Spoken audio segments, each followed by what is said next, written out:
மதுரையில் சைவர்களுக்கும் சமணர்களுக்கும் இடையில் நடந்த புனல்வாதத்தின் போது திருஞான சம்பந்தரோட வாழ்க அந்தனருங்கிற ஓலைச்சுவடி வைகை ஆற்றுல கரையேறின இடம் தான் இந்த இடம். அதனால தான் இந்த பிரம்மாண்டமான கோயிலுக்கு பேர் திருவேடகம் அப்படின்னு பேர்.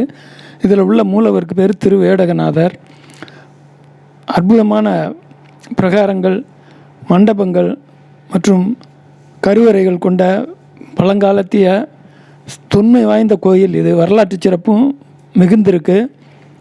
இந்த கோயிலுக்குள்ளே உள்ள மண்டப அமைப்புகள், கட்டடக்கலை அமைப்புகள்லாம் நம்மளை ரொம்ப வியப்பில் ஆழ்த்துது. கொடி கம்பங்கள் 2 இடத்துல இருக்குது. அங்கங்கே பிரகாரங்களும் தூண்களும் கலைநயம் மிக்க அந்த தூண் மண்டபங்களும் வெகு சிறப்பாக இருக்குது.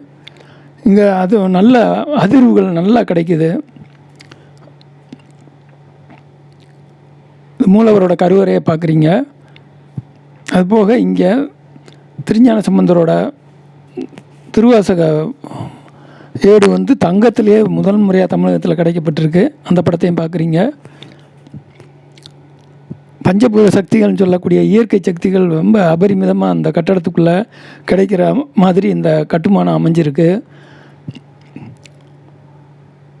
63 நாயன்மார்களுக்கும் சிலைகள் அமைக்கப்பட்டிருக்கு.